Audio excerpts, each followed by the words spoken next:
Focus Features and Blumhouse present Obsession. When I have a crush on a guy, no one knows. Be careful I wish Nikki loved me more than anyone in the entire world. who you wish for. Obsession is 96% fresh on Rotten Tomatoes. I love you so much. It's blood-soaked nightmare fuel. What kind of spells you put on her? You have been warned. Obsession. Rated R. Under 17. Animated without parent. Only in theaters May 15th. With special engagements in Dolby. Girl, winter is so last season. And now spring's got you looking at pictures of tank tops with hungry eyes. Your algorithm is feeding you cutoffs. You're thirsty for the sun on your shoulders. That perfect hang on the patio sundress. Those sandals you can wear all day and all night. And you've had enough of shopping from your couch. Done hoping it looks anything like the picture when you tear open that envelope? It's time for a little in-person spring treat. It's time for a trip to Ross. Work your magic. Ready to soundtrack your summer? With Red Bull Summer All Day Play, you choose a playlist that fits your summer vibe the best. Are you a festival fanatic, a deep end DJ, a road dog, or a trail mixer? Just add a song to your chosen playlist and put your summer on track. Red Bull Summer All Day Play. Red Bull gives you wings. Visit redbull.com/brightsummer ahead to learn more. See you this summer.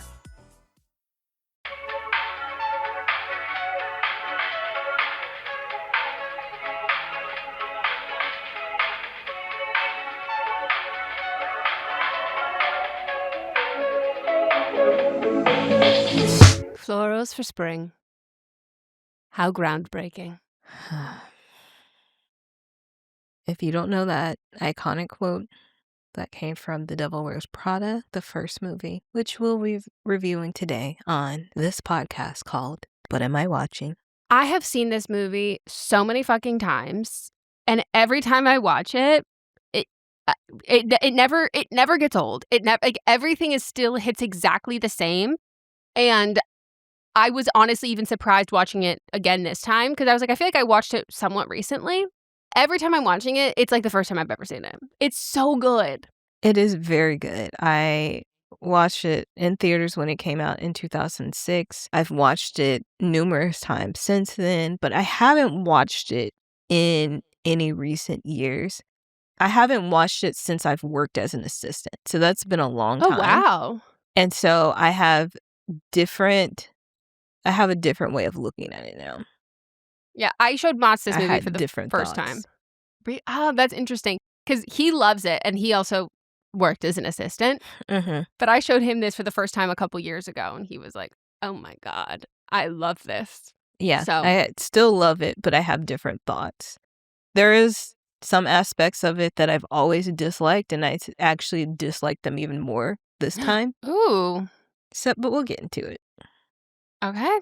But Well- it's not about the writing. It's just we'll talk about it. I don't want to explain myself now. So it opens with one of my favorite, I think this and Legally Blonde are two of my favorite movie openers ever. I love a montage with like different girls getting ready as the opener. Mhm. And we get the first glimpse into the perfection that the soundtrack is. We get KT Tunstall singing Suddenly I See. Mhm. So of its time. But so much of this is just like hot girls in thongs getting ready. But like four other And girls. then there's and gays. Andy. Exactly. Then there's Andy, who we're supposed to believe like, wow, what an absolute hack. Do you know how old she's supposed to be in this? 22. She Yes. just graduated from college. Which finding that out, which I was like, is your boyfriend 30? Like, is he supposed to be 22 as well? Because like very Yeah. canon event that like this is how 22-year-old men act. Even if it's not, this is in fact the man you date when you're 22. Like even if he's Yes. older than you. And I was like, not that I, I felt don't more think he's older. well, because I was saying not that I felt more like sympathy or empathy for him like whatsoever. But like it was just definitely like, yes, her boyfriend is the villain of this movie, but at the same time, like every 22-year-old's boyfriend is the villain. And see, I've been seeing this being said a lot on like TikTok, and I still don't think that he's the villain. I think that everything that he experienced I think it made sense for where he is in this point in his life, and then who he thought that he was in a relationship with. Yeah, he very much gives rich kid energy cosplaying as like, you know, broke in a Brooklyn apartment, which like we also find out like as her dad hands her money, like she's also kind of the same. And I was like, oh, Right. you're the kids who like go to college in New York, complain about how everything is like so fucking expensive, but then you look around, you go, how can they afford this apartment? And like, Right. you say you can't do all of these things because you're completely broke, but then like you're spending money at like fancy grocery stores and like going on like Yes. it's just I'm like you know these people like so well. Yeah, like she went to Northwestern, like nothing, and everything about her to me speaks Northwestern. Oh my God, yeah. I was like, wow, she really is.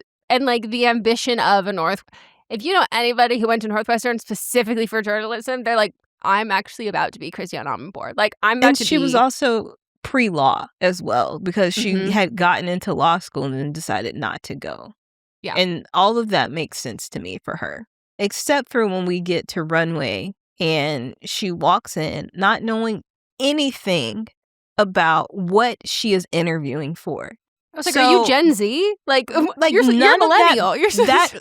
Right. Like she's a journalist. Researching is part of her job. She should have gone in. Like I would have been looking at her sideways when she walked in the door and knew absolutely nothing about the magazine. Like, you know, you're being interviewed for this. Go to the newsstand and pick up a couple magazines and read them. You don't even know who is running this place. You know nothing about her.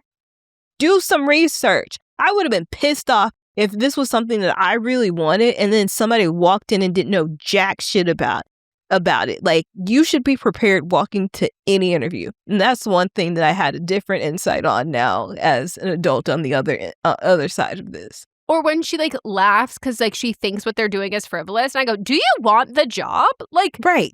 Like, what are you doing here? Like to me, I'm like this. This is like not scrappy. This is not millennial behavior. This is not girl boss behavior. Like, this is very much giving. Like, why won't the? Did you see that person who made a TikTok being like, I just think it's like so fucked up that like the millennials and like boomers like won't retire, and that's why we can't get good jobs. And everyone's like, do you know 40? How old we are? Like, do you want 30 and 40-year-olds to retire? Like that, they would love to retire as well. Are you missing the whole generation between boomers and Gen X? The forgotten generation. It really is. But like that was the energy that Andy was giving like early on, where I was like, my God, like. It's like commenting on a TikTok being like, what's the link for this? And it's like, it's here. I talk about it. Like, open the description. Like, where's the resourcefulness? Especially like you're a journalist. You're spending all this time gluing your fucking articles to black construction paper to make them look all fancy. But like, you can't even take a moment to like learn the boss's name. And then once you do and you realize the high intensity of this interview that you supposedly want this job for, you snicker to yourself in front of all of these other people. Like, that's so unprofessional. So unprofessional. She really, honestly, she pissed me. Once this started, I was like, oh no. When I look at this movie, am I just going to be pissed off at Andy this whole time? And kinda, yeah. When I looked and saw, so like this is all based off of one woman's, it was a, not a memoir, but she used her real life experience having worked at Vogue. And she is like a person that Emily is based off of. But I saw the real Emily's interview too. Did you recently see it? But I will say the biggest difference between the real life Andy and the Andy on screen is real life Andy. Anna Wintour has no idea who that girl is. Like, she did not make the impression that Anna literally called the real Emily and was like, somebody just wrote a book about us. You look worse in the book than I do. But like, who is this? Oh, she was one of your second assistants for like a second. And she was like, oh, really? Okay. Like, so not memorable. But also, I saw a bit of the trailer for the first one. So we're going to be reviewing, for the second one. And I didn't mean to see it. It just automatically started playing actually while I was watching this movie on Hulu with ads. And so a part of it played and she was like, it's me, Andrea. And she's like, who? And she goes, Andrea. Still doesn't know who she is. So and it goes, one of the Emilys. And she goes, huh? Okay. Yeah. Like, still confused about that. But that reminds me of Hot Chick. It's me, Jessica. But yeah, I will say you're right. I would say I had a little bit more annoyance and animosity I was holding for Andy through this movie. And I don't think I noticed that I was until you bring that up. But yeah, I don't love how she doesn't, she really didn't respect the magazine at all. And like that whole thing that I'm like, okay, sorry you want to be like a starving journalist. Like, but she knows she has her parents' money to fall back on, so she's never actually going to be a starving journalist. And that was another thing that stuck out to me. But the part that made me so fucking pissed off about that is that, like, she views herself as so different than all these other runway girls. You know what those runway girls are? They are also girls who are starving fashion girls who have rich parents. Like, it's this, and like her just being like, oh my God. And I was like, you're doing the same thing. Like fashion is one of those industries that like base salary has like never adjusted. It's like $35,000. Like no one is making any fucking amount of money, and it's the only people who can do that job are people who have like family money, who have something to like fall back on. And I was just like, this is so funny that like she thinks she's so different than these people. And that, like, she has all of this different, she's so much more well-rounded. She has all of this other stuff going on in her life. And, like, she's just so much better than this that I was like, and she has so many different, she has more real-world struggles. And I was like, none of you have real-world struggles. Right. Like, that's the point. And I don't know if the book, I think I read the book. The book is, like, not very good. I think I read it, like, high school or something like that. And it's definitely not, like, to the detail, like it's not like a absolute like one-for-one adaptation. But I can't remember if it was a lack of self-awareness that Andy had about her own sense of privilege in this, or if that was like written into it. But it's not that like we're not supposed to think that about it. We're supposed to, but now that I'm older, I can see that we're supposed to be like, you're the same as them, right?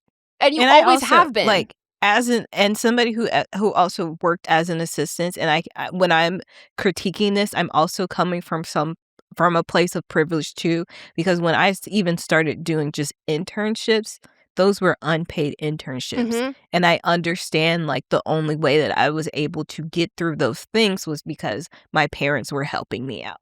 So my critiques from this is from someone who has been in these actual shoes. And again, when I was initially watching this, when I was much younger, didn't see any of that. And I'm not making a critique on the movie itself. I'm just seeing Andy for who she's actually being seen as. So I do love that they filmed this in the actual Hearst building. Because not only have I been to that Hearst building, I've like walked through that little security point. I've gone to that cafeteria, like, and it is like so grand and beautiful that I was like, damn, I've been here. I love this fucking place. So she's interviewing for the second assistant position for Miranda Priestley, who is a powerful and feared editor-in-chief. Andy just sees this as a stepping stone to get her feet wet into journalism, while mostly everybody else there is seeing it more as their stepping stone to get into fashion as a whole.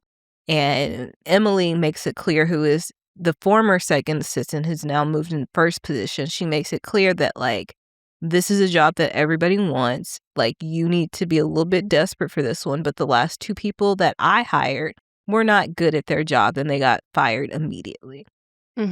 She says the phrase, a million girls would kill for this job. And the real life Emily was like, I know I said that. Like, I've said that multiple times. And she's not wrong. Like, a million girls would kill for this job. And so she kind of gets a rundown from Emily, but still doesn't know much about the job. Meets with Miranda. Miranda is not impressed at all by the way she looks. She's not really impressed by the initial things that she's saying, but as she's looking at her, she kind of sees something in Andy after Andy, like, kind of tells her off a little bit, but Miranda dismisses her. Miranda later sends Emily back down to the bottom to, like, retrieve her and say, okay, you got the job. Emily doesn't like this at all because she's like, this is not the right girl. And Miranda's like, well, the last two people you hired are no longer here. So we're going to hire this person. Yeah, she likes that she's ballsy and, like, she has that, like, naive confidence that you do have at 22 years old, where you're like, I'm going to talk back to my boss.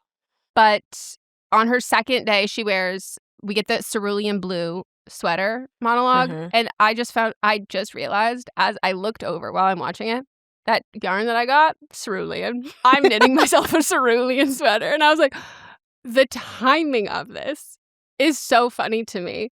But it is like, I do think it's hilarious that in like two of Anne Hathaway's like biggest, most iconic roles, we're supposed to believe that she's like this like absolutely frumpy, ugly woman who like desperately needs a makeover. And like both times the makeover is like a blowout. And this time they said, well, we'll give her bangs as well. Right. Like, that's what she gets. But like, she's clearly stunning. And like, it is so not believable to me that like women look at her, other women, and go, oh my God, like she's just, because like that's something men do. Men look at your clothes, they look at whatever, and they're like, ugh, no. Women go, oh my God, like let me, like how many times like even you're like, can I give you a makeover? Like, can I do your like this? Everybody knew that underneath that fucking cerulean sweater, she was absolutely stunning. Yes, but I do think it was more just the fashion. I think they can't deny that, like, this is a beautiful girl, but it was just the fashion is lacking, and you're working at a fashion magazine. So you're already being held to a different standard than you would be in any other workforce.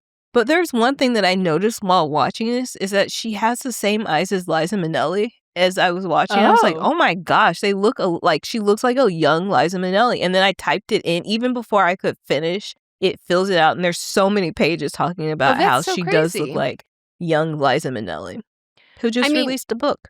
Oh, she's beautiful. But the other huge part of it, which I've heard that they have changed going into the second one, which like I have mixed feelings about, because like I think in general, sometimes I think it's wonderful to sell a fantasy, but I don't like when people sell a fantasy and they tell us that like this is the reality, that I'm like, we can live in a fantasy world.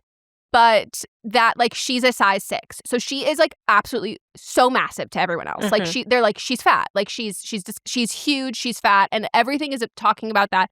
And one of the things I like a lot about this movie is, like, later on, she, like, someone says, like, to the size 6. And she goes, 4. Like, and being in this environment, eating disorders are contagious. Like, body image issues are contagious. Like, that even her, who ultimately like shows all of these signs of like strength or whatever, like you can be the strongest person in the world and like you will still succumb to body expectations and standards and like thinspiration and all of that kind of stuff.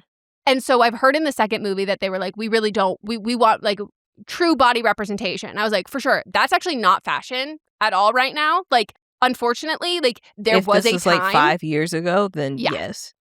But we and like maybe they will make it like it's 2019. Like that would be wonderful. But like right now we are at a it would be wonderful. Yeah. Oh my gosh. We're 2019, right what a time. We didn't know how good we had it. No, we didn't. We had no clue. Like that was a time, but like saying like we want to make sure like everybody is like included. I'm like, that's not like, this is what fashion is like. Like this is there, like you walk onto a set even now that you can point out who the stylist is 99% of the time. Like there is just a standard and expectation. And I don't think they handled it poorly in the movie. I think they handled it realistically, and like none of it I felt as like glamorization or inspirational. It was like sad. Like the jokes about the food like are not fun. Right. And we'll talk about it later, but I feel like that's why Emily was messing up so much later, is because she hadn't had anything to eat. She couldn't focus. But also I'm sitting here looking at Andy and Emily next to each other. I'm like, they're the same size. That was a little confusing. I was like, okay, maybe we needed more layers on Anne Hathaway. Like there's it's just because like Emily's got boobs. And I also wonder what it's like to play a role that is your name, and if they like want to change it or not, because specifically it's a Running Point. Jay Ellis plays Jay. And I'm like, Kate Hudson, how are you going home to your fiance and not just being like, oh, Jay? Like, I'm like. But also, it's Mindy Kaling, and she she does that sometimes because she wants specific people to play roles, so she'll do that. Okay, that makes sense. And he's also in Mindy's new show, too. I'll watch it. Yeah. And I was looking at the casting, and it was interesting. If you want to talk about casting now, or you want to keep. I mean, I feel like everybody listening has probably seen this movie a million times. Yeah, I don't think we need to do a scene for scene recap. Yeah. So the casting for this, she was the 9th choice. Emily. No. Anne Hathaway was the ninth choice. It was a lot of people. Like, it was like Rachel McAdams. Mm-hmm. And she turned it down. She just finished, like, this was after Mean Girls and after The Notebook. Kate Hudson, speaking of Running Point, was in there. Kirsten Dunst, Natalie Portman, Scarlett Johansson. There were so many people that auditioned or they wanted for this. So many ugly women that were perfect to play it. I'm like, okay, we're just like, okay. None of these are the most beautiful women, and they had Claire Danes, Juliette Lewis, and I go, okay, you're really hoping the Bangs are doing some is too old. Heavy lifting. Is she? Claire Danes is Gen X. I thought she'd be the same age as Kate Hudson. How old's Kate Hudson? That's true too, but I just like, yeah, they are the same age, but they're both too old for this role. Yeah, Kate did look younger, but like Claire Danes, I feel like maybe because I've seen Claire Danes as she's grown, and I didn't see Kate Hudson that much until she was an adult. But like Claire Danes she would have been too old for that. I did wonder if they were trying to age the characters up. Like, I did wonder if they were not actually supposed to be 22 in the movie, because like even Anne Hathaway's not really pulling off a 22 and whatever. What's her guy, Adrian Grenier? He's not pulling off 22 either. So I was like, maybe we've aged everyone up a little, and that would make sense when seeing the other people. But Anne Hathaway was not the studio's first choice. Again, she was the ninth choice. So you have people dropping out, and then they have people who aren't dropping out who like they could send the offer to, who would accept. But Meryl Streep had just seen her in Brokeback Mountain, and she called the studio being like, I think she's going to be really good. She said, yeah, this girl is great, and I think we'll work well together. So... And Anne Hathaway was 24, so it's not like she was that far removed when... No, but it was 24 when the movie came out. So she was like 23 when they were filming. She's a Margot Robbie face to me. Like, even in Princess Diaries, like, she has this like regal like nature to her that like, and she's also tall, which I can say as someone who is taller, that she, in general, I think like reads a little bit older from her teenage years. But... I think she was the right pick, but I have to say, I do think Rachel McAdams would not have been a bad call. No, I think that Rachel McAdams can pull off anything that she ever wants to put her mind to. Mm-hmm. I love her. Yeah, and even with Miranda, they had thought about Michelle Pfeiffer and Glenn Close and Catherine Zeta-Jones. Glenn Close would have loved this. And they initially, Glenn Close, you know where I stand with her right now? Where? What did she do this time? The nappy pussy comment from that movie. It's not even a comment. It's a line from that movie. Don't put that on Glenn Close. That's a character. I know it's a line from the movie, but she said it so well, and I can't think about her in this day and age without hearing it. Well, she would have played Miranda Priestley with an undertone of like she drinks her assistant's blood later. Yes. Like she would have played it with like a really like a sinister, maniacal, dark nature that like would have shifted the movie. Mm-hmm. I think Michelle Pfeiffer would have been great. I think she would have came off a little younger than what they were maybe going for. Well, that's what I like about the Miranda, like about it being Meryl Streep, is like there is something that is like so fucking accurate about having an older woman who is not stick thin, who is looking at people being like, she looks old and fat. And it's like, she eats steak. Yeah, like there's like a whole milk fucking latte. Like there's just a level of disconnect there that I think like adds so much to it, because like it is that. Like you have these like absolutely like hideous balding men in casting rooms being like, nah, I don't think she's fuckable. And it's like, my guy, haven't gotten laid in 35 fucking years. Like, yes, you're a 45-year-old virgin and you're saying that this beautiful woman is not fuckable. Like, or you have, and you've been forcing yourself on women. Yes, like I just find it like accurate in a way that feels much more grounded than if everybody looks exactly the same and she's like young and hot.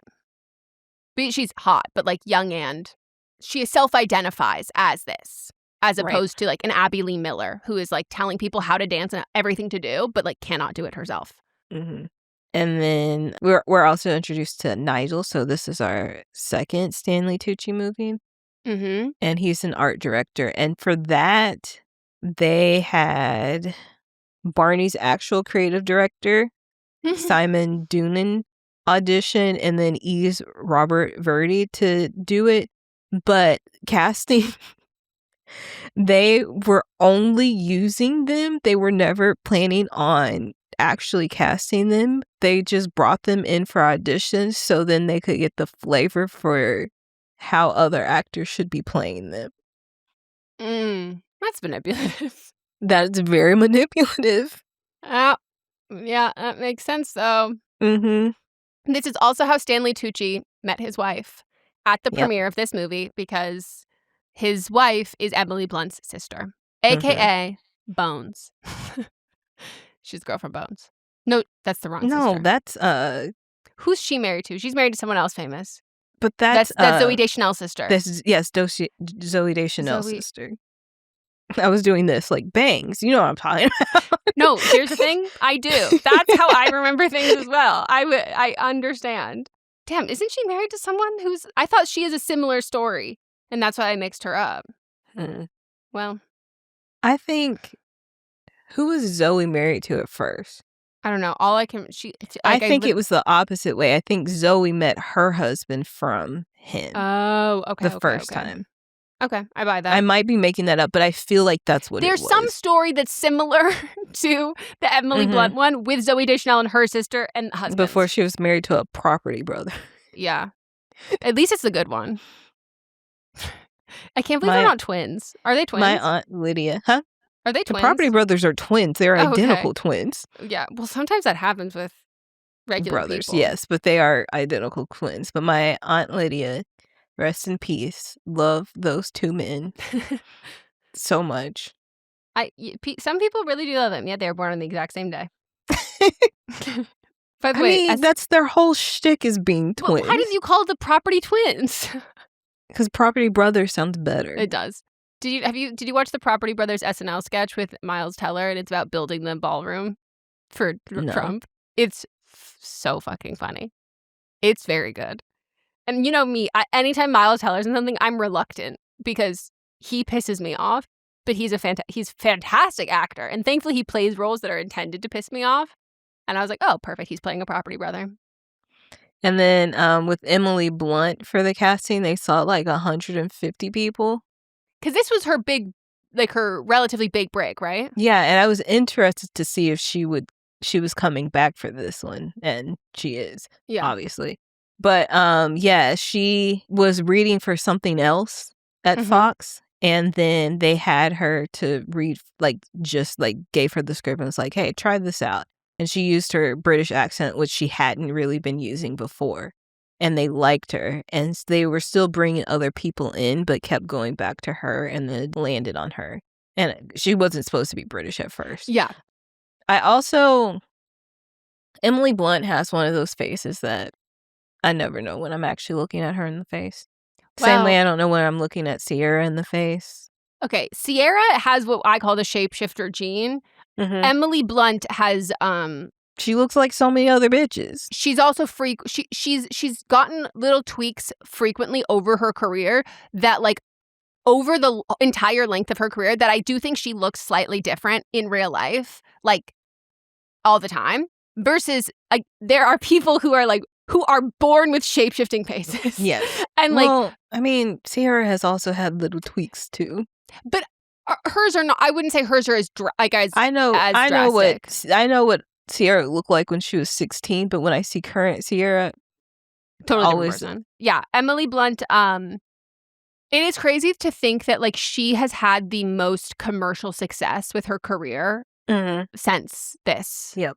And she's a standout. I do think in general she is the standout of this whole movie. She's so fucking good in it, and it obviously catapulted her career as it should have. But I don't know. I don't in general you don't expect those kinds of characters to be the ones who do movies with The Rock, action films and stuff. So good for her. Good for her. Oh, my favorite line that Miranda says at this point, I wrote down some of my favorites. Take a chance. Hire the smart fat girl.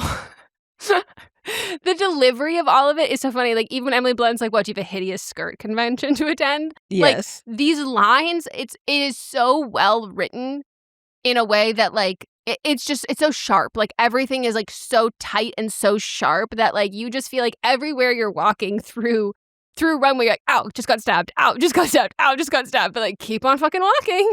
Yeah, Eileen Brosh McKenna wrote this, and she has been one of my favorite writers for a very long time. And it's not even like she's done things that that both of us don't particularly like to watch, like 27 Dresses. Oh. But she also did like Annie, which was good. Cruella, which it got buried because of COVID, but I think is one of the funniest movies and well-written movies ever. And then also Crazy Ex-Girlfriend. Oh, yeah. And so she has it. And then I've listened to her do a lot of interviews. She's friends with the guys that do Script Notes. So she's a frequent guest on that show talking about her writing process. And so she's somebody that I look up to. Yeah, this script is phenomenal. Absolutely phenomenal. Experience a membership that backs your business journey with American Express Business Platinum. When you pay with membership rewards points for all or part of an eligible flight booked with a qualifying airline through Amex Travel, you can get 35% of those points back, up to 1 million points back per calendar year. American Express Business Platinum. There's nothing like it. Terms apply. Learn more at americanexpress.com/business-platinum. Good sleep is everything. That's why Ollie's Science Bag Support is made with a blend of melatonin and L-theanine for both kiddos and grown-ups. So when your mind won't switch off, you've got something that can help. Your racing thoughts and restless nights won't stand a chance. Find Ollie Sleep Solutions for the whole family at ollie.com. That's OLLY.com. This episode is brought to you by Redfin. You're listening to a podcast, which means you're probably multitasking. Maybe even scrolling home listings on Redfin, saving homes without expecting to get them. But Redfin isn't just built for endless browsing. It's built to help you find and own a home. With agents who close twice as many deals, when you find the one, you've got a real shot at getting it. Get started at redfin.com. Own the dream. So my other question, do you think she's just borrowing clothes from work? Yes. She's going to the closet and borrowing, and I think everybody that works there does that. They can't. That makes the most sense. Most of them can't afford that. And I guess that like, you want the people who work there to like look nice. It's like how you have to wear Abercrombie to work at Abercrombie, but like this is a different level. But I'm like, damn, just imagine like having a closet like that at work. Yeah. You gotta watch Ugly Betty? Yeah. It gives the same. I mean, now Vanessa Williams is playing Miranda on Broadway in the Broadway version of Devil Wears Prada in the UK. So she's playing the same type of character anyway. Even more. I'd say even because that show's a little wacky too. Like it's it's prime time. Yeah, but it's like some of the shit that happens on that show, like you're like, how the fuck did they get away with this on ABC? Oh, I love that. I love watching and shows like that. Highly recommend watching that if you love this movie too. Maybe that'll be next. So Miranda, there's so many montages in this movie, but we also get a montage of Miranda coming in and throwing her bag and jacket on Andy's desk and giving her errands and having her, she's answering the phones, delivering coffee, managing the schedule, even though Emily said that is specifically her job. Miranda also does not call her by her name. She calls her other Emily. So we're slowly seeing how Andy is handling these different situations. Emily also treats Andy with very much open content, and she doesn't hide it. And that's what I appreciate about Emily, is that everything that you see with Emily is what we get, except for there is some vulnerability down there. Starting from, we know that she wants to go to Paris Fashion Week, and one of our first glimpses of Emily is her shutting down her computer, moving stuff off her computer screen, and we see that even her background on her computer. Weird, as I was saying that, my desktop computer that I have not turned on in a very long time just turned on. Oh, I don't love that. What was that? That's spooky. That's very spooky. I didn't even know it was on. That's SIRI listening. That's the craziest part when you don't even have to say her name anymore. And she just is like, did you need something? And I go, I didn't even call you. No, I didn't even know this computer was on. But anyway, spooky. Yeah, it's really spooky. When she minimizes a window, Paris as her background image. And from the beginning, she's like, don't even think about go. It's for me. And she's like, Andy's like, cool. Like, I don't want to go. Like, happy for you. Like, whatever. It's fine. And so Andy is like very much initially makes it a point that like she's like not buying into this culture of runway and all of this, that like this is frivolous and silly, and she makes fun of it with her friends and her boyfriend, and like it's just all so silly and stupid or whatever. But like at some point it like clicks to Andy that like, hey, by the way, this is actually like your job, and like why are you half-assing and like your job? Like this is a it's job. It's Nigel. Yeah, it's Nigel that really reels her in. But can we talk about her friends for a second? Melissa, I hate her friends so fucking much. So Lily is her supposed best friend, and she also works, like, this is a bunch of just, like, rich people that don't, like, they're trying to pretend like they're not rich. Lily works at an art gallery. She also... For free. She freaks out later when Andy gives her a Marc Jacobs bag and is like, it's sold out everywhere, which proves that she is into fashion. And also, it proves that you looked to see if you could buy it. Right. Which means you can afford it. And they're looking like, wow, girl, you really changed. And I go, oh, because she's not being a fucking poser like all of you? Right. I can't. We've got her other friend, Doug, who... Can we talk... Doug may be living as a trans woman now. And the reason I say that is because they're asking him why he knows because he knows everything about the fashion world. And he goes, because I'm a woman. And they just brush it off and move past it. And I go, he's also wearing like pink lipstick. And he puts on Aqualina pink sugar and goes, yes. Ooh, perfect. And I go, I'm sorry, I don't wear that because I go, that's too young for me now. That's what I wore in middle school and high school. And he's like, this is perfect. This is my scent. And I go, okay, your friend Doug just gave you a very vulnerable conversation. Yes. And you all just moved right on past it. Yes. Okay. Literally says, I'm a woman. And they just, okay, whatever. And Doug also definitely works in finance, wearing a suit. Yes. He says that. Oh, yes. But like, you're wearing a suit and you're working at also people who start working in finance. Most of the time, New York City, also trust fund kids, all of them are. And so everybody except for her boyfriend really cares about fashion, but they're trying to act like they're above it. But even Nate, which he does recognize this later, but he's like sitting there talking about the different starches in potatoes. Like, you think that's interesting, but can't listen to her talk about fashion. They all piss me off.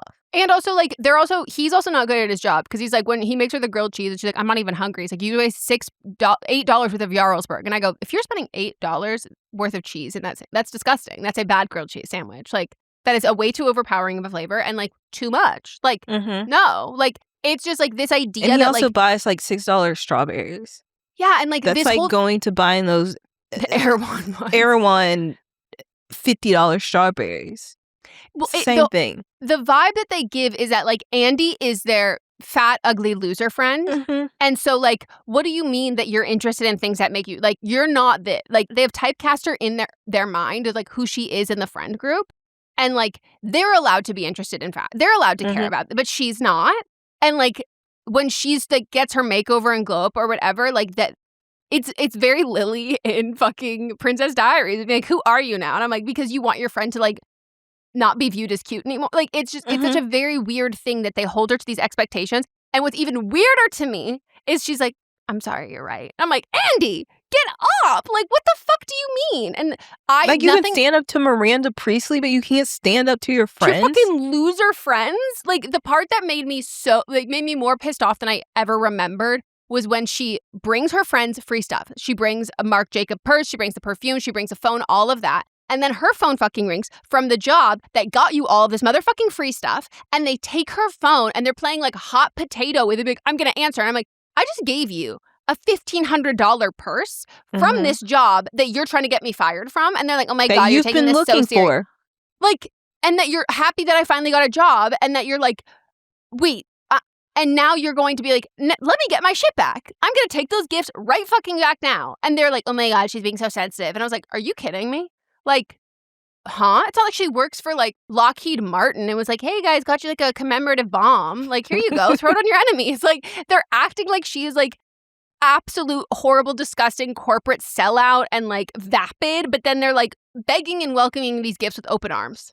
And as somebody who has worked as an assistant, you do have to be like on beck and call. And the fact that none of them understand this at 22 also tells me that their parents got them their jobs.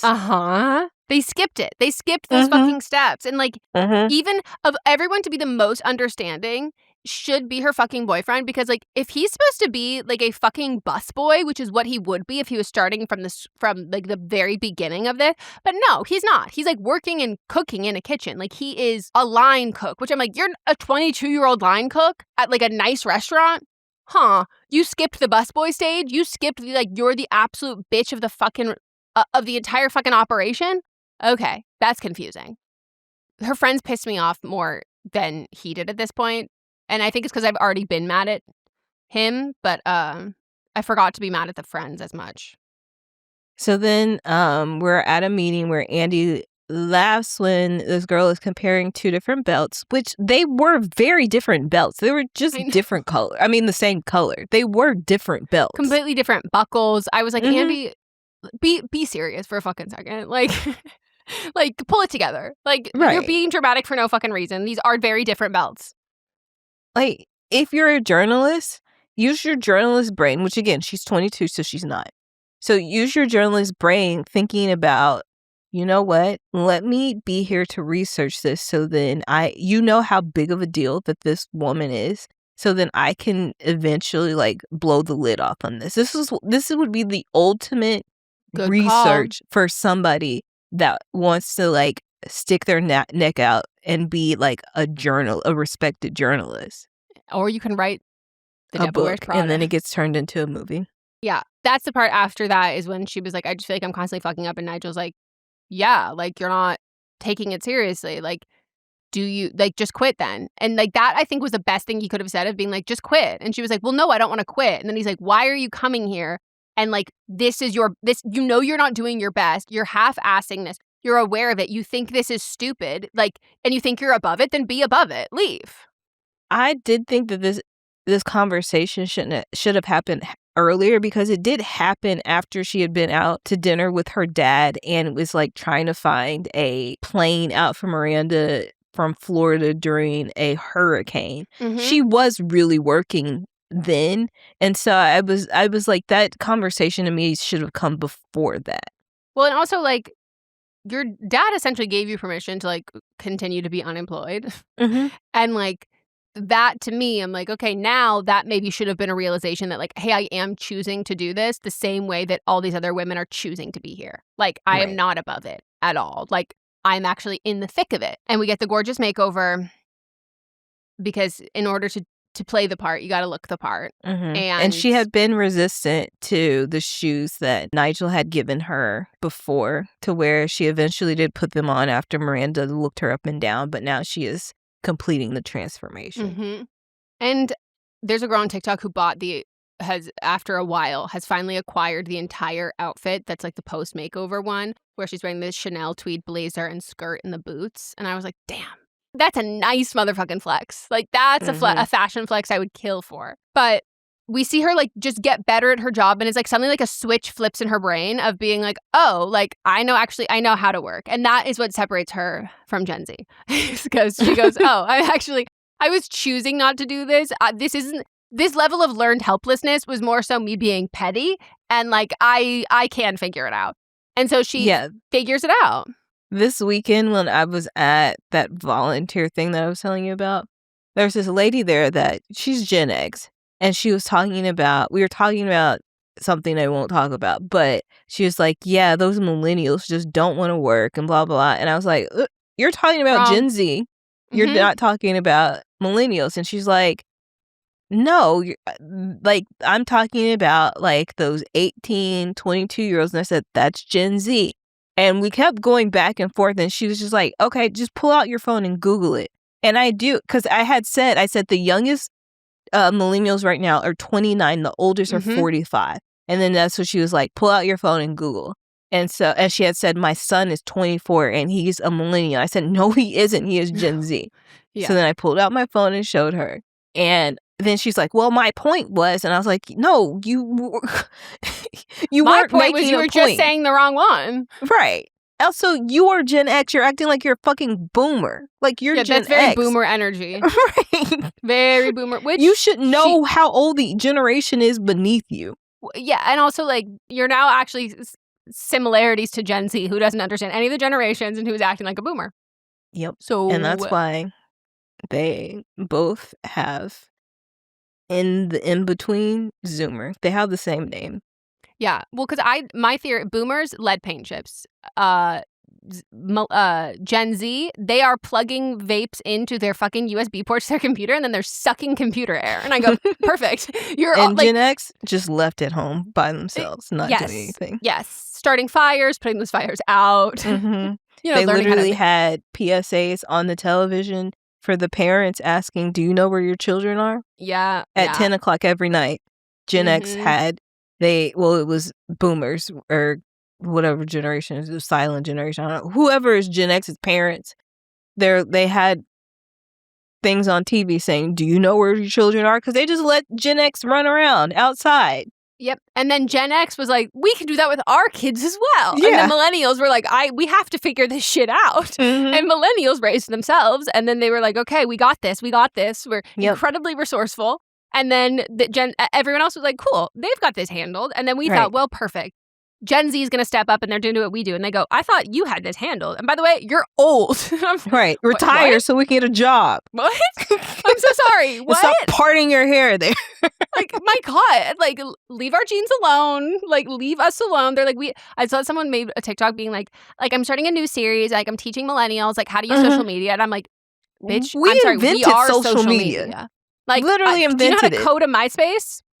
No, I don't fucking think so. Did you learn how to code in middle school? No, I don't fucking think so. Like, I was coding my Tumblr, not so much my MySpace, but like, huh? I was aghast by that I was like, you guys can't even figure out how to Google shit. You're like, ask chat. Right. Anyways, I know most of our listeners are Gen Z to millennials, but you know. If you're listening to this podcast, you're resourceful. You know that if you're listening to this podcast, you know you're in the elite group. We're not talking about you. Not all Gen Z. Not all Gen Z. Not all Zoomers, okay? Not all.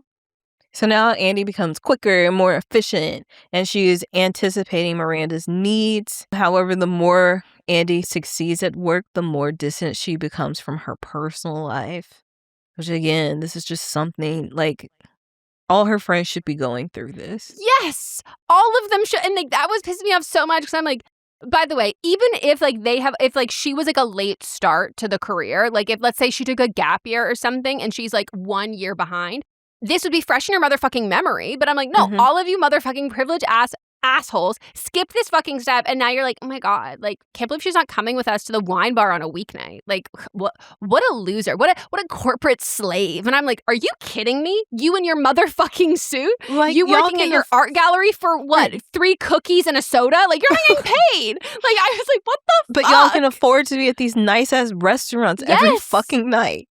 Oh my God, it made me so mad that, like, I mean, to be fair, like, they're like, you don't have to do all this. Like, you could just be like some of the rich, privileged people here. And I go, cool, you could. But also, all of the girls you work with, Andy, are also in the same position as you. It's just a different industry. Mm-hmm.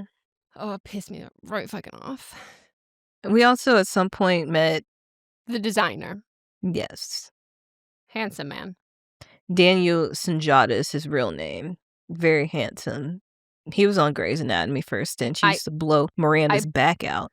He has the exact face of a Grey's Anatomy man. Like, yeah, I would have assumed. Yeah, Miranda Bailey, who I don't know if you, from your clips that you've seen, the little short black woman. Who's the one who is like, oh, she's excited to see her husband or wife. Like her husband has that line and it's like not wrong wife or wrong husband. Yes, her. So when we were introduced on Grey's Anatomy, she's married. And so she doesn't really have like a whole face, but then she has a whole face after she gets a divorce before she meets Ben Warren. But during that time, Daniel Sunjata was blowing her back out. Like, good for her. Right. He's a big boy. Mm-hmm, and she's very small, too. Yeah, little woman, big boy. Mm-hmm. And nice. so he plays the character James Holt, who seems like he's not really that important when we're initially meeting him, but becomes very important later on. But yeah, it seems like he would have been like I don't know, of the time. Like, I don't know that he would be like a Tom Ford, but like he'd be like an Alexander Wang of like the 2010s. Someone who is like young and up and coming, or I guess Alexander Russo would be more recent, but like someone who is a rising star to the level of like that he's about to be like the next big. He's already big, but he's about to get like global big. Yes, yeah. He's almost Marc Jacobs. Like, yeah. What Marc Jacobs was in the 90s. Mm-hmm. This is what he is now. Well, at this time. He's also on that show right now. He is on High Potential. Yes, High Potential. Damn. I'm not saying he's like aged poorly or whatever, but like he's grown up. He must have been really young in Devil Wears Prada. No? Because he's 54 right now. Oh, I guess maybe it's just the time, like the era of like the clothes and the like that you wear. So we meet him, and then we meet the Mentalist. We meet the Mentalist, who, by the way, still playing the Mentalist. Yeah, he is blondest man that has ever existed. Like, even in his old age, so blonde. I know he has to be getting it dyed now. Yes, it's like he is like a lion who has come to life, and he goes, yes. I am out in my human form with my lion locks, and he is performing all of his Mentalist tricks on Anne Hathaway to get her into bed. And I was like, and this is why they call him the Mentalist. Right, that's why. I looked up like his background because I was like, I know him as the Mentalist and the man from this movie, and he's from Australia. And I was like, okay, that actually makes sense. Yes. Yeah. I always forget that he's in this movie. And every time I go, oh my God, the Mentalist is here. About to do his mind tricks. I loved that show. I loved it so much. So his character is Christian Thompson. He's this charming, successful older man writer. He's very flirtatious and interested in Andy. Andy had to, in the same place that she was meeting this other fellow. James Holt. James Holt. James gives her a drink and was like, here, relax. You can have a little time off right now. And then she runs into Christian, and Christian's like, I wouldn't drink that because the last time I did, I woke up naked with does he have poncho on? Or something. And so she puts it down. But did you notice that as she's talking to him, as she's getting nervous, she picks the drink back up and starts drinking it? Oh, I didn't realize that. Good note. I do, knowing that she's supposed to be 22, I was like, everyone needs to stop talking to this fucking child. Like, leave her alone. You're divorced. Like, you're old. Like, leave her the fuck alone. But I was like, that's like how it goes. That's how it goes. Mm-hmm. And so she's really drawn to him because like he's actually in the publishing part of the world that she wants to be part of. And they have some tension between the two of them. Mm-hmm. And it actually did make me uncomfortable as I was watching the two of them together. Me too. It made me uncomfortable. And also like because like I know Adrian Grenay is like an asshole in this, but like romantic type wise, that is so much more my type than the Mentalist. And the whole time I was like, oh my God, oh my God, I mean, she's got great chemistry with Adrian Grenay as well, but he's also like, I'd do him too. Like, I very much get it. Like, I'm very easily attracted to him. Versus like, the Mentalist played he really played like the older guy role so well that it made me so uncomfortable. Yeah. So she gets his information, which comes in handy later. Spring just hits different. One day, cold mud. The next, warm sunshine. But the hard-working men and women in Carhartt don't wait for the forecast to get to work. Patching roads, clearing trails, planting crops. Their hands turn this season's uncertainty into possibility. So get out there, spring into action. We've got you covered for whatever the season throws your way. Carhartt, made possible. Now at McDonald's, a McDouble is $2.50, so you can get your gym gains on. Or just get lunch for only $2.50. Get more value on the under $3 menu. Limited time only. Prices and participation may vary. Prices may be higher for delivery. Ba-da-ba-ba-ba. Amazon presents Jeff versus Taco Truck Salsa. Whether it's Verde, Roja, or the orange one. For Jeff, trying any salsa is like playing Russian roulette with a flamethrower. Luckily, Jeff saved with Amazon and stocked up on antacids, ginger tea, and milk. Habanero? More like habanero, yes. Save the everyday with Amazon.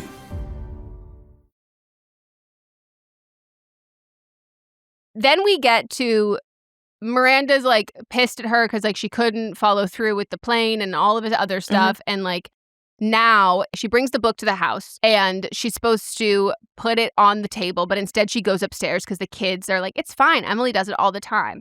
And so she thinks she's going to get she doesn't think she's going to get fired. She's like, it was a mistake. And Emily's like, you're going to get fucking fired. Like, this is a huge deal. But like, also this is bad. Miranda's mad because Andy heard her and her husband arguing about how Miranda keeps missing dinners and stuff. And that she's working too much. To that, I say, this woman has been in this position since before you met her. This is who she was before. Did you think she was going to change for you? Because you're not her first husband. You are not even these children's dad.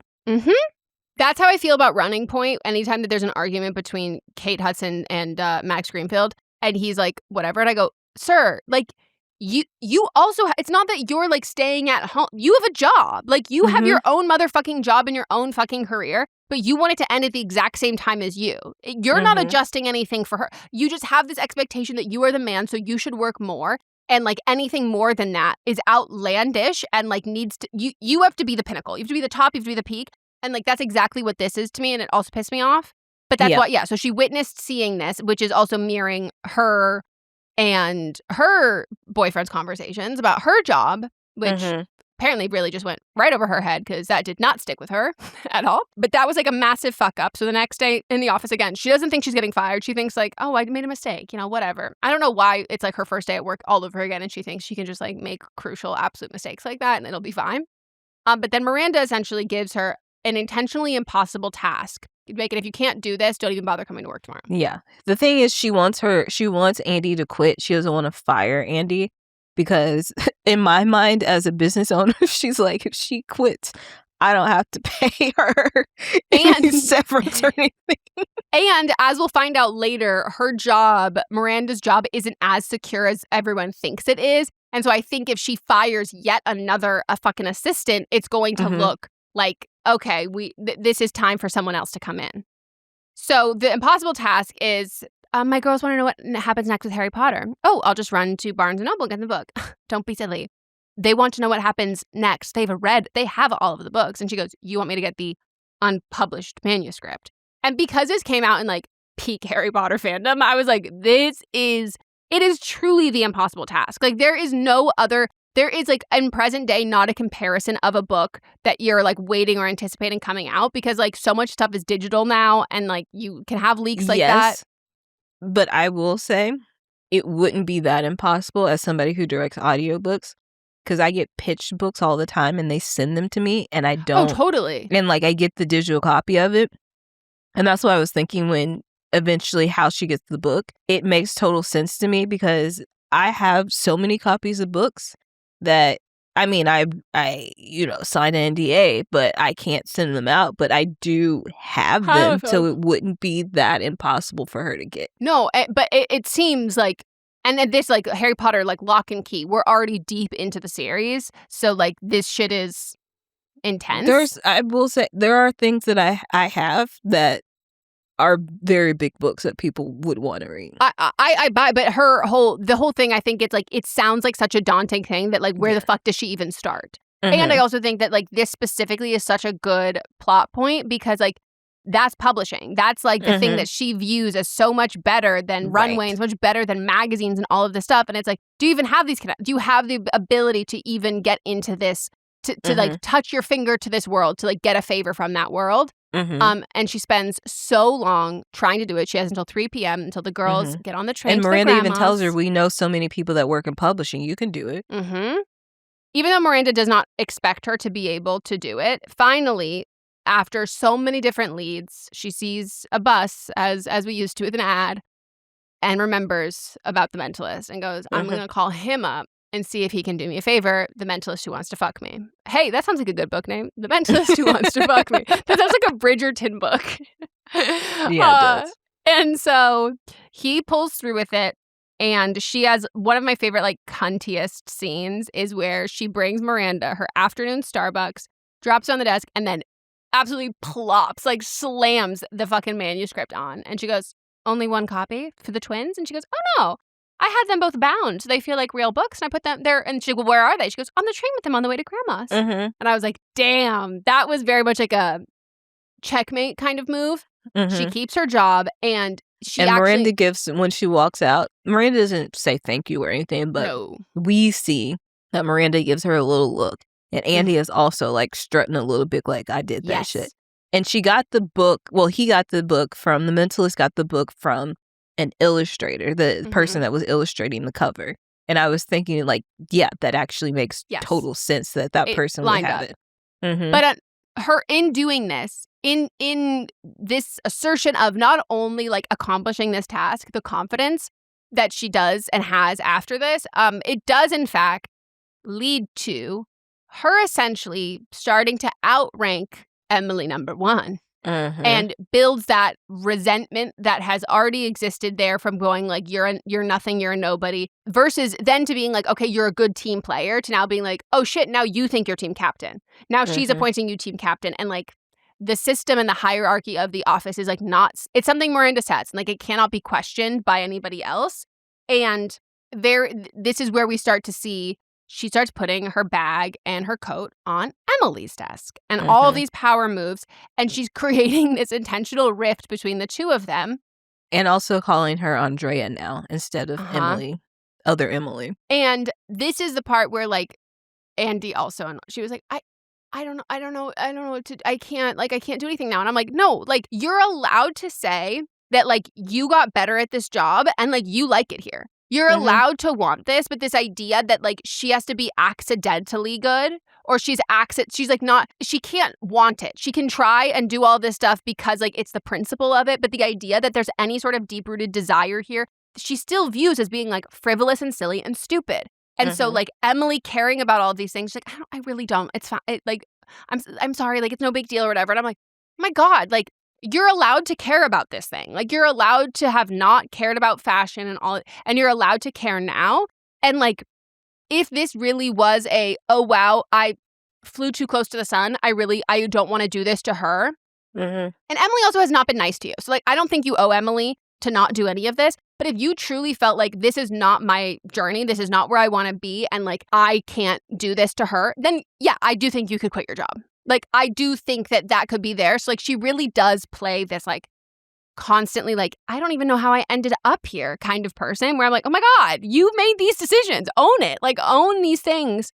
And it's obviously she's put in a bad spot. But through all of this, it has, and like you say, like Paris is coming up. She's eating less and less and less. She's like absolutely frantic. And another good point, she's sick with a cold that's like not going away. That also could, because she's not eating. She's not eating. And so she's like she's ill and all of this stuff. And so therefore she's not showing up at work in the way that like she wants to. So like she's snotty and gross. And I mean like snot dripping from her nose and coughing and being gross. And so because of that, Miranda's like, they have this big gala that Miranda's throwing. And she's like, Andy, you're coming too. And she's like, wait, what? No, it's just the first assistant. And she's like, well, she's like patient zero. Like, I need you to help her out. Like, she's gross right now. Like, no, yuck. And so she goes. She looks beautiful.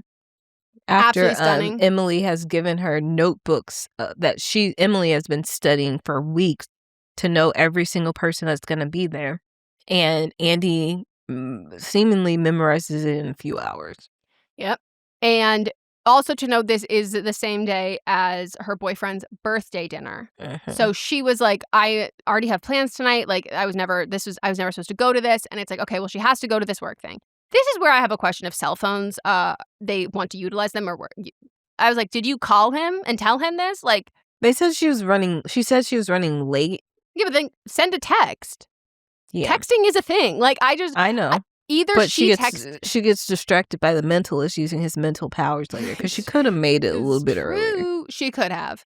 Though, I do think it's, I don't know. I think girls are really allowed to care about their birthday. I think boys, they care too much about their birthday for a dinner like that. I'm like, okay, this cannot be the pinnacle of everything at 22 for then you also to claim that it's not about your birthday dinner. Like, if you own it and you're like, I care about my birthday, but you can't be like, no, it's fine, whatever, and then be like, I was really upset you didn't come. No, you don't get to do that. You have to own it. But so she, in all of that, what? You don't watch Real Housewives of Beverly Hills, so that is a thing that Lisa Rinna. Betty Boop? Oh. Lisa Rinna. Okay. You see Harry it now? Hamlin's birthday? Yeah, I see it. It's more like... No, she always says, own it. You have to own it. Well, that's how I feel. And like, every girl I know who like loves their birthday will be like, I love my birthday. But for some reason, like, guys are like, no, like there's something weird. And like, girls will say they don't like their birthday, and they mean that. They don't care about their birthday. They don't love their birthday.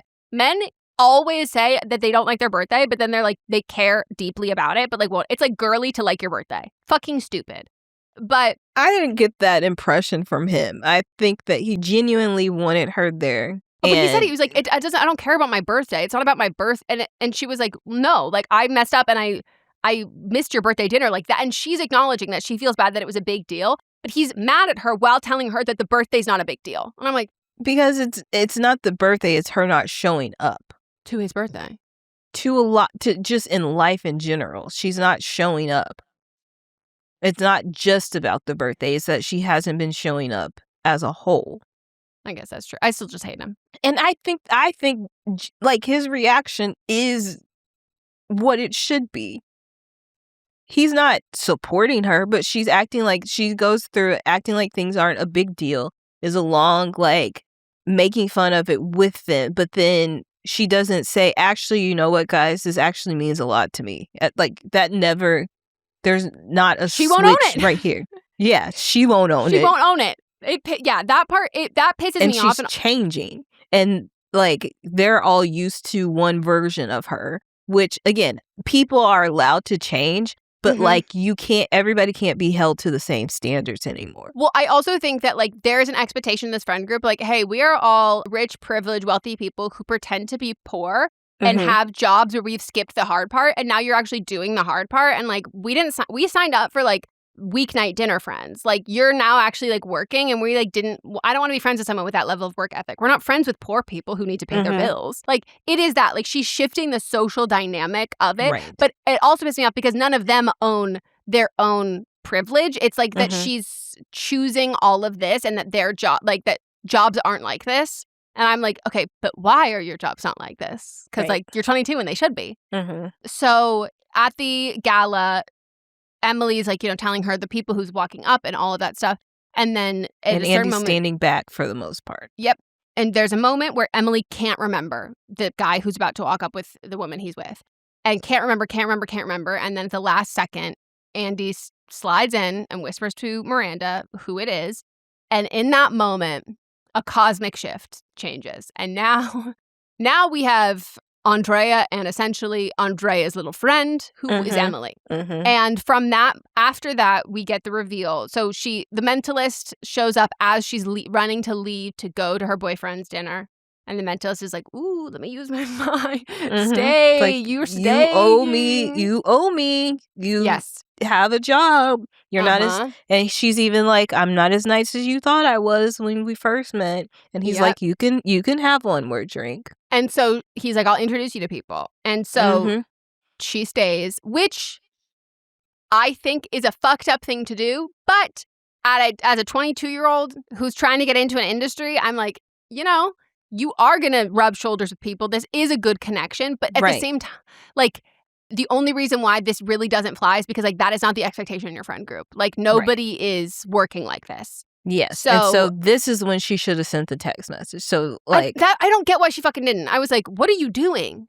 And the mentalist, it's not like the mentalist doesn't know you have a boyfriend. Also, she could have been like... He brings up her boyfriend every time. He goes, still got that boyfriend? Yeah. Very old guy behavior. She literally could have said, hey, it's my boyfriend's birthday tonight. Can maybe we arrange like a dinner later where you can introduce me to some people? Because this man wants to fuck you. Like, this is not a one-time offer that he is going to, like, if you don't take him up on this offer of meeting these people, he's never going to do that. He wants that pussy. You still have that, like, use it. Use it. Yes. And that's what, and I'm going to say this was somebody I worked for as, it was an unpaid internship, but I was essentially his assistant. He also was scum of the earth. But he said to me, he was like, men are going to want to fuck you. You fuck them with their mind, but don't actually fuck them. Yeah. And that's what she should have been doing. Yeah. I don't know why Andy didn't learn this lesson. Well, it's because she's surrounded by people who are just like so privileged it doesn't even cross their minds. Like, you have to use them and use it, but not get used. So she misses birthday dinner. They get in a huge blow up fight, but he just basically goes to bed and is like, okay. And so the next day she goes to work. By him, her boyfriend. Her boyfriend goes to work, and Emily is running late. She is like running all over the city trying to get these scarves. And Miranda calls Andy into her office, basically being like, okay, so here are the plans for Paris, blah, blah, blah. And she's like, cool, I'll tell Emily. And she's like, no, Emily's sick. She's not coming. Like, I can't, you're coming. And she was like, wait, what? And she like gives her a compliment, essentially being like, this is the first time she's also gotten a compliment, like for like a real, true, honest compliment from Miranda, basically talking about like her work ethic. Like, it's the best assistant who goes, and that this time happens to be you, and like all this stuff. And then as she's like, holy shit, no, this is Emily, it's okay. And she's like, no, it's you.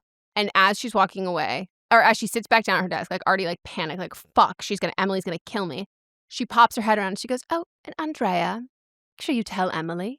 And she's like, I have to tell her? And she goes, do it now. And I was like, my God, this woman is evil. And so she calls up Emily, hoping she doesn't answer the phone. She does answer the phone. She's running through the city, late to work, and is like, I'm so sorry. She's frazzled. It's very, very reminiscent of Emily calling Andy earlier in the movie. And she's like, when you get here... Also, keep in mind, this girl has not had a carb. All she's been eating is cheese cubes when she thinks she's hungry. When she thinks she's going to faint. That's past the point of hunger. Right. It's the point of unconscious. So she is running through the city, and she's like, I have something I have to talk to you when you get here. And she's just, she goes, make it quick, because like, I've got all this stuff for Paris, blah, blah, blah, and she's feeling so bad, and she just keeps talking. And then, crash, boom, Emily gets hit by a car. Scarves everywhere. Hit by a taxi, scarves fly up. Looks like the finale of a magic show. And now shit's worse. Emily's she's quite literally in the hospital. And we now find out that this is the time where, why the fuck? Because, by the way, she can't go to Paris in this state. Like, why aren't you just going to lie to her and say, like, it's an assumption that you're not going to Paris? And if she insists that she's going to Paris, I would be like, hey, Miranda, I'm sorry. Like, it's just, like, it's not feasible. There's not. By the way, also Paris, very old city. They don't have ADA accommodations. You can't get there with your crutches. Like, it's not happening. And so, like, I don't know why she still plays this, like, nice, innocent girl, and she told her all of this after. And Miranda brings it up later. It's like, you've already done it. When Miranda gives her an actual compliment. You fucked over a coworker. Yes. Like, you literally did not have to tell her, and you chose to tell her. Like, you low-key, so sorry she broke her leg. You, in fact, had the perfect out. Like, her getting hit by a car was low-key the best thing that ever happened. Actually, a lot of bit of Andy loved this because she did not like Emily. And now Emily can eat her bread and be mad. Yeah. And so she tells her that she's going to Paris, which so fucking stupid. And we... Right before this, her and her boyfriend decide that they're going to take a break because she's just too different. But this is also after Andy's friend is having an art gallery opening. Oh, that pissed me off too. and the mentalist just happens to be there. And she talks to him. All she does is talk to him. And her friend is like, oh my God, I'm so betrayed. And I'm like, what the fuck? She talked to another man. I have to call her a boyfriend. Like, who even are you anymore? Like, you spoke to this man. And like, I don't know if you have to go to Paris. Have you seen where sluts go? Have you ever seen?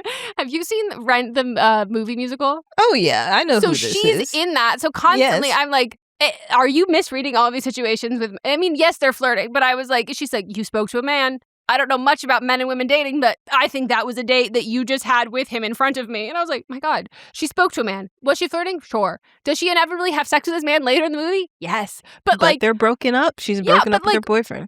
By the way, girl, this time I know you're all mad at Andy for not taking her job seriously. Look at you throwing a fit. You're just like, Devin, you're not even doing it. You're supposed to be at work too. And you're like, oh my God, I can't believe you would do this. Yes. And so when her friends like have fun in Paris, then that's when Annie's boyfriend shows up and's like, you're going to Paris. And then they have their little conversation. And they take a break. And then we get to Paris and everything's glamorous, beautiful, wonderful, fun, sexy, cool.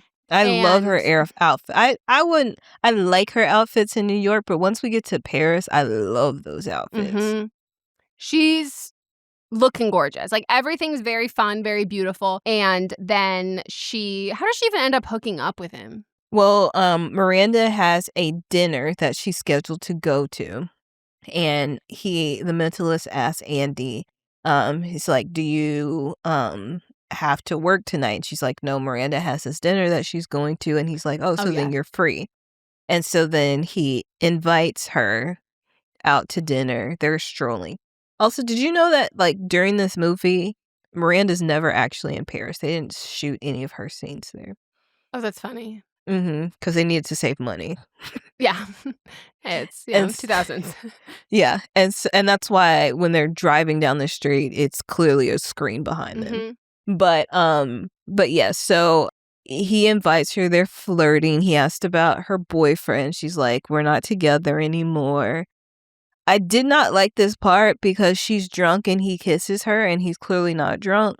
Yeah, and she kept saying this, no. It felt like the baby it's cold outside script. And I was like, oh, I don't like this mentalist.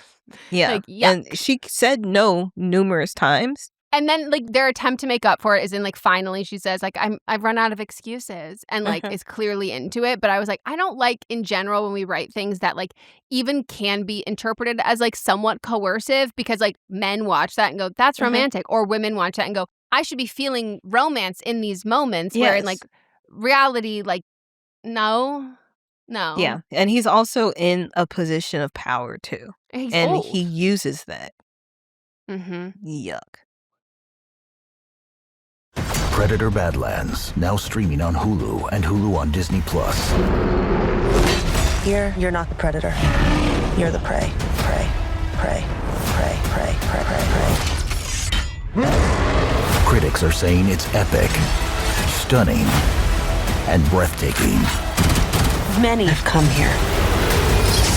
None have survived. Predator Badlands, now streaming on Hulu and Hulu on Disney+, rated PG-13. With Plan B emergency contraception, we're in control of our future. It's backup birth control you take after unprotected sex that helps prevent pregnancy before it starts. It works by temporarily delaying ovulation, and it won't impact your future fertility. Plan B is available in all 50 U.S. states at all major retailers near you, with no ID, prescription, or age requirement needed. Together, we've got this. Follow Plan B on Insta at Plan B One Step to learn more. Use as directed. Ryan Reynolds here from Mint Mobile with a message for everyone paying big wireless way too much. Please, for the love of everything good in this world, stop. With Mint, you can get premium wireless for just $15 a month. Of course, if you enjoy overpaying, no judgments, but that's weird. Okay, one judgment. Anyway, give it a try at mintmobile.com/switch. Upfront payment of $45 for 3-month plan, equivalent to $15 per month required. Intro rate first 3 months only, then full price plan options available. Taxes and fees extra. See full terms at mintmobile.com. So during their pillow talk the next morning, actually he just got out the shower, we learned that he's actually taking over for was it that lady that was actually at the gala that Miranda was throwing? And they were like, she hates that woman because she's not supposed to, they're not supposed to actually run into each other. She was supposed to be gone by dinner time. So we learned that that woman is actually going to be taking over Runway. And then Simon, or that's his real name, the mentalist, even though that's not his name here either, Christian, he's going to be taking over essentially what is Nigel's position. Is that what was happening? Okay. Yeah, he's going to be the new Tucci. And we also learned a little bit earlier that Nigel will be in charge of, why do I keep forgetting that man's name? Sam? Sam who? The fashion designer. Why do I think it's Daniel Holt? But is that that's someone Holt else. is definitely, that might be it. James. We're both wrong. James Holt. So Nigel is going to be taking over as like the second in charge, or in charge of James's something. It was going to be taking some lead creative role. Yeah. And so he's all excited. Nigel's all excited about that. And Andy was like, oh my gosh, does Miranda know? And Nigel said, yeah, she's actually the one that put me up for the position. So Andy has that information, plus that Miranda's about to lose her job. And so she's trying to call Miranda to tell her, like, hey, you're about to get fired. Miranda brushed her off and then wasn't answering. Andy, of course, knows where Miranda is having a meeting. So she goes over to the big head of all the conglomerates of publishing and bangs on his door. And he comes to the door and Miranda's like, what the fuck are you doing here? And sends Andy away while Andy is trying to warn her. But, of course, Miranda has something up her sleeve. At this point, we see Miranda with the head of Condé Nast, essentially. And she does the big reveal of, we're going to find out who James is, like, he's part of our family, we love him so much, and all of this. And it's really set up, which I think is even more cruel because she didn't have to do it like this, set up that it's going to be Stanley Tucci, and then reveals that it is French Lisa Rinna. Her hair is very Lisa Rinna. It is French. It's very much like Pepe Le Pew. It's Lulu Renew. It's very that. So it reveals it's her. And like everybody has, which like the acting is phenomenal in this, because everybody has a look of a little bit of surprise, but completely hiding it behind, like, we knew this all along. That it's like, oh, this either was a call last minute that you made to these people, or these people didn't even know, but we're in a room full of all of these very successful people and like all of our peers that like no one's going to like say no. Like, you just have to go along with it. It's like a public proposal. Like, it's just like everybody's watching. And we see Stanley Tucci's face fall, but all we do now is we see Andy watch him and like see his face. And it's like, what the fuck? And this is like the needle drop moment for her. Like, this is like crash, boom. Like, this is, all of reality has set in. And like this, like I'm aghast. They leave in the car together, and Miranda's talking to her, and is like actually giving her the first compliment. And like we haven't even seen her treat Emily like this. Like, this is like, she's like, now if there was a plus assistant, like if she's now, it feels like she's fully outranked Emily, and she's like reached a level of assistant that Miranda's never even had. And she also, prior to this, Miranda had revealed, talked to her about her divorce that's coming up. And so like she's seen that vulnerability from her. She's getting this compliment, and like none of it's phasing Andy. And she was like, how could you do that to him? Like, I would never do that to someone. And that's like, she said what you said, where she was like, you already did this to someone. And like, she's like, no, that's so different. She's like, that's not different. And here's the thing, it's not different. Like, it's not. It is the same thing. And I will say, though, that she technically did save, in order to, both of them, if he had stayed at Runway, both of them would be gone. So in order to save her ass, she had to fuck him over, but she didn't get him fired. She didn't and he makes a comment where he was like, when it's time, like, she'll pay me back. And he was like, do you really think that? And he goes, no, but I'm remaining positive. And here's the thing, I do think that she would. I think that like after all of this, she didn't just like tank his opportunity because she was upset or she was jealous or anything like that. Like, it was collateral damage of her saving her own ass. So, like, I don't think that she's going to fuck him over later. Mhm. Like, I think that she does owe him, and she does know that. And, like, this totally sucked, but I think it could have, inevitably been worse. And I think that's, like, exactly why it's the same thing with Emily. Like, Andy didn't get Emily fired, but she did, like, sidestep her and sideline her for her own career advancement. And, like, if she really wanted to, she could just take the fall, take the loss, and then the only person who loses her job is her. And that's exactly the same thing that happened. And as a typical 22-year-old, she cannot handle that. And that is what I hate about this movie. Yeah. I hated it the first time I saw it, and I still hate it today, but it character-wise, it makes complete sense. Total sense. But I personally hate this. It has nothing to do with the quality of the writing. No, Again, it's it good makes writing sense. because of it. Yes. Like, I hate it, and, like, I'm supposed to hate it. Like, thanks, God, you did a good job. But it makes me really wonder about the second one of, like, where we'll see her at now. Because, like, she essentially hears something she doesn't want to hear about herself that is factually true. And she goes, I'm going to run away instead. Like, I'm actually going to run away instead. And she... What's the name of the magazine? Runway! Good call.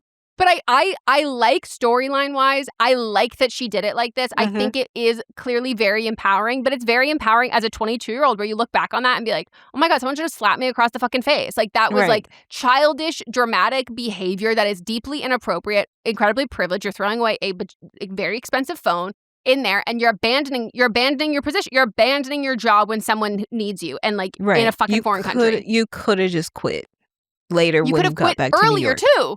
Like, yes. You could have done this in so many other ways, but like when someone tells you about yourself and you're like, I don't like it, I'm out. Right.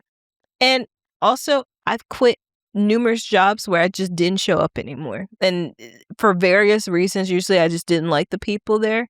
So I understand. Totally. But it was never when it was somebody that could get me the job that I wanted in the future.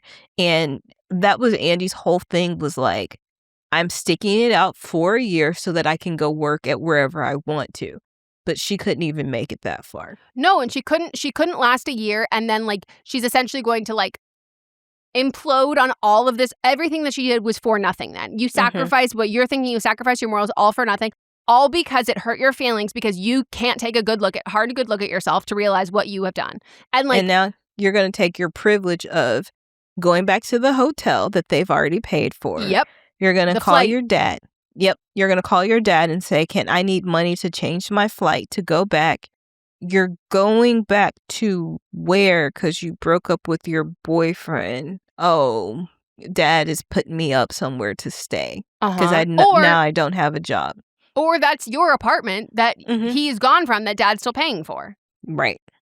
Like, it's just, it is exactly what you do at 22 when someone says something about you that you're like, you don't want to fucking hear. And like, and I'm sure, I bet in the second movie, it'll be like, oh yeah, she was exactly right. Like, I did do the exact fucking same thing to Emily. And, you know, you'll witness other people do all of that. But so when she throws her phone in the fucking fountain and like all of this shit that she's like, fuck it, whatever.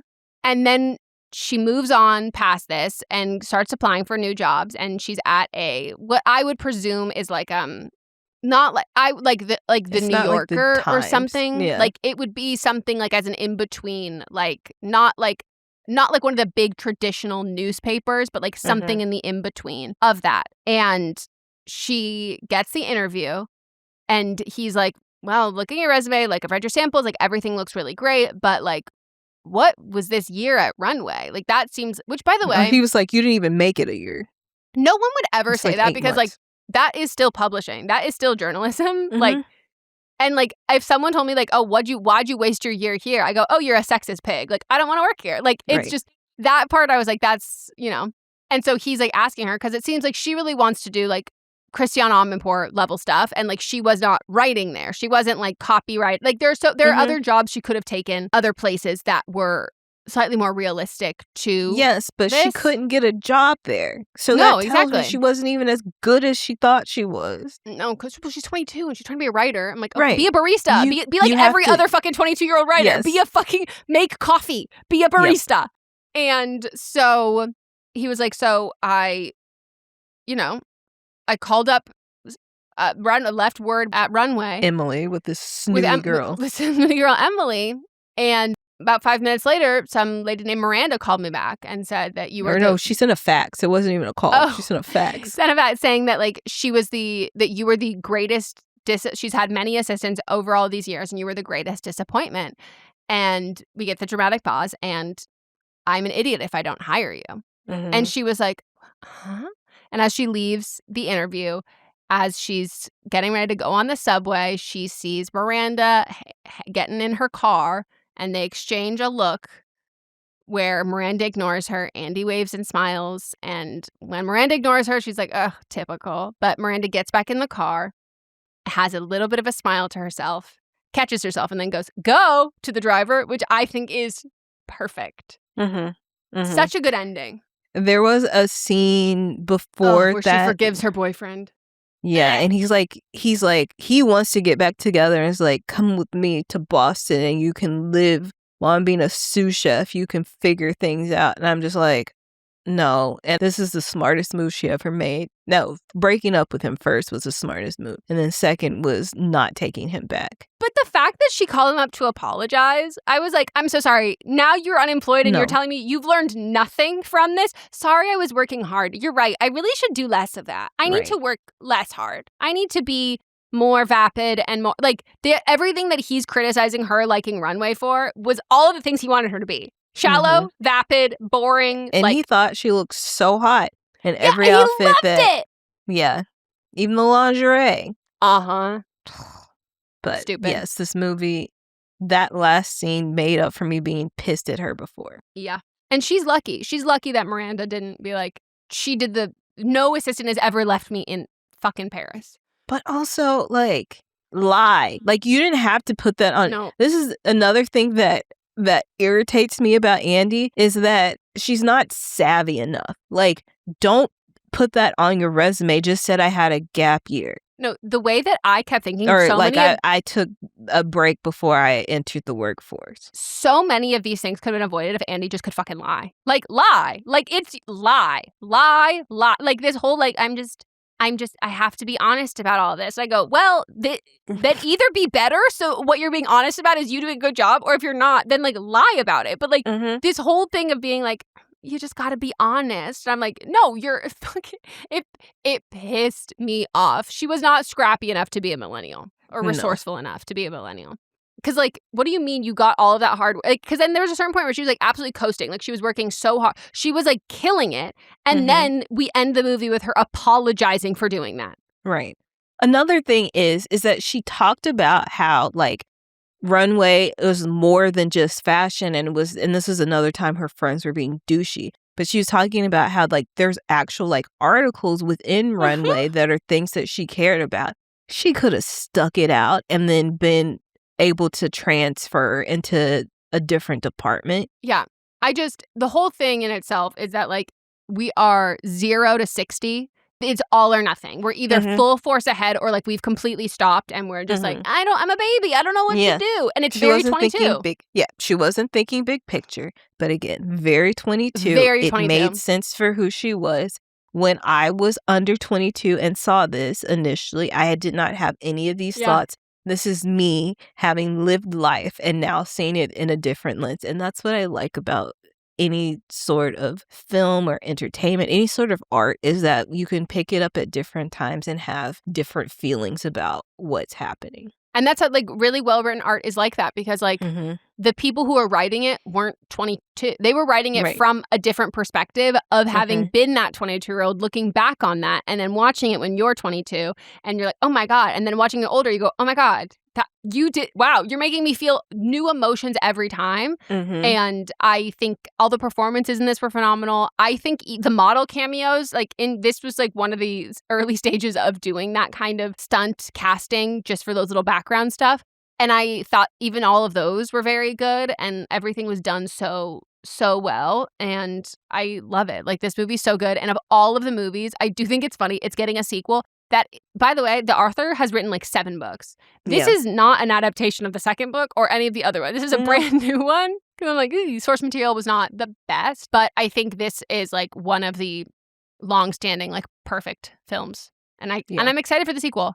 I'm kind of the mind of like, whatever it is, I don't really like this movie. I don't ever think that you can tarnish a movie by expanding and doing like a second one. Like, it never ruins the first one for me. Like, if I don't like the second, I can like just watch the first, and it doesn't change that for me. And this, I feel like there's been enough time that I always prefer a late in life sequel than a earlier than should be remake and reboot. Yes. And I don't think that Anne Hathaway or Meryl Streep would have signed on, or even Emily Blunt coming back to this, where her career is now. Like, I don't think that any of them. I think Stanley Tucci would have came back no matter what, because he likes to do a variety of fun things. But I don't think they would have come back if the script wasn't tight the way it's going to be. No. I mean, Anne Hathaway's busy. She's working on a trad wife movie coming up soon. She has like 6 movies coming out this year. I'm not exaggerating. It might be more than that. Mm-hmm. She's working. So I do want to see Mother Mary too, even though it looks wild. Weird. Yeah, she says she studied Beyonce for it though. Yeah, Beyonce and like Fiona Apple. She like had a couple of ones. Everyone's like, was Taylor Swift the inspo? She was like, no. Beyonce, Fiona Apple. And I was like, okay, love that. Like, she so quickly shut that down. But also like, I don't know what in the any teasers we've gotten gave anybody Taylor Swift inspo, because she was like Bjork and all of that, and I was like, yeah, those like make I saw sense. Bjork immediately. Yeah, and so everyone's like, where's the Taylor Swift? I'm like, where are you seeing Taylor Swift? Like, that's not even like being shady, but like, I don't know why you would like, this has nothing to do with her. It has no vibe. They just say music, Taylor Swift, and I was like, okay, no. But yeah, she's also doing a trad wife movie coming out soon too, which that was in development. So. I'm excited for this, and also recently who just, I think, graced the cover, or they did a spread together in Vogue. They wanted to get Meryl Streep very much as like Miranda Priestley doing it, and she told Anna Wintour, I'll only do it if you do it with me. And Anna was like, what? And she was like, yeah, think on it. And then, because I'm like, only Meryl Streep could pull that, and now they have a spread together, Anna Wintour and Meryl Streep. Yeah, after I was reading, just Anna Wintour's thoughts about this movie have changed a lot over the years. It seems like this might be a movie she actually maybe watches once a year. Because when the book came out, she hated it. Then when the movie came out, she thought it was trash. But then her daughters were like, actually, they got a lot of this stuff right. And they loved it. And they were like, this is going to be a big hit, because she got to see it before other people. And then over the years, she's like loved it more and more and more, because I think even though this is not, it's not about her, and even the way that Meryl plays her is not. Yeah, she was like, it's not based on her at all. She goes, I didn't know her. I didn't look her up. Like, I knew nothing. Like, I did not base this on a real woman. And I think that has also helped this, because I do think Miranda Priestley is a little bit more humanized than Anna Wintour is. Yes, and Meryl said that she based this on like men that she's worked with. Yeah, which you can totally tell. Yes, and so I think that Anna has, now that there's like distance between it and people actually love this movie, she actually loves it now too. Yeah. So I thought it was fun that they did that together, and they've been sitting, even like over the years, they've been sitting together at fashion shows and things like that. Yeah. Even though Meryl's like, I'm not a fashion person, but she gets invited because of this. Yep. Which is, God, what a dream to do a role like that, and then be like, oh, cool, now you've essentially secured any invite to fashion stuff that you would ever want. So I'm excited, and that's the next movie that we're doing is Devil Wears Prada 2. Oh yeah, I'm excited to see it. Me too. So love it. So good. So good. What do you rate it? I rate it 10 cunty bangs.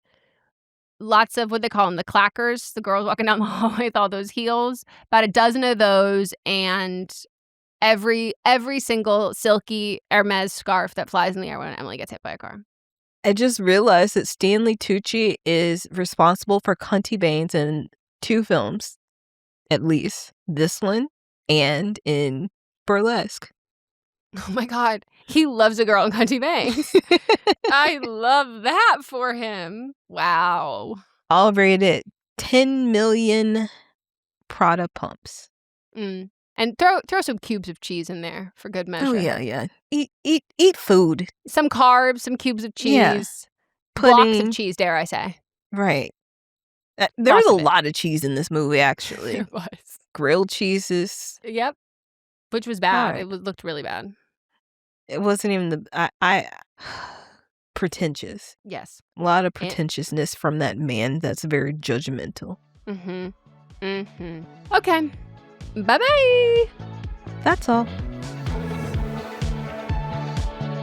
This is a Sister Sign production hosted by me, Megan Rinks. And me, Melissa D. Montz, plus Diamond Imprint Productions. Post-production by Coco Lorenz. Production assistance by Melanie D. Watson. And music by Ryan Hunter and Giacomo Picasso. Starting a business can seem like a daunting task, unless you have a partner like Shopify. They have the tools you need to start and grow your business. From designing a website to marketing to selling and beyond, Shopify can help with everything you need. There's a reason millions of companies like Mattel, Heinz, and Allbirds continue to trust and use them.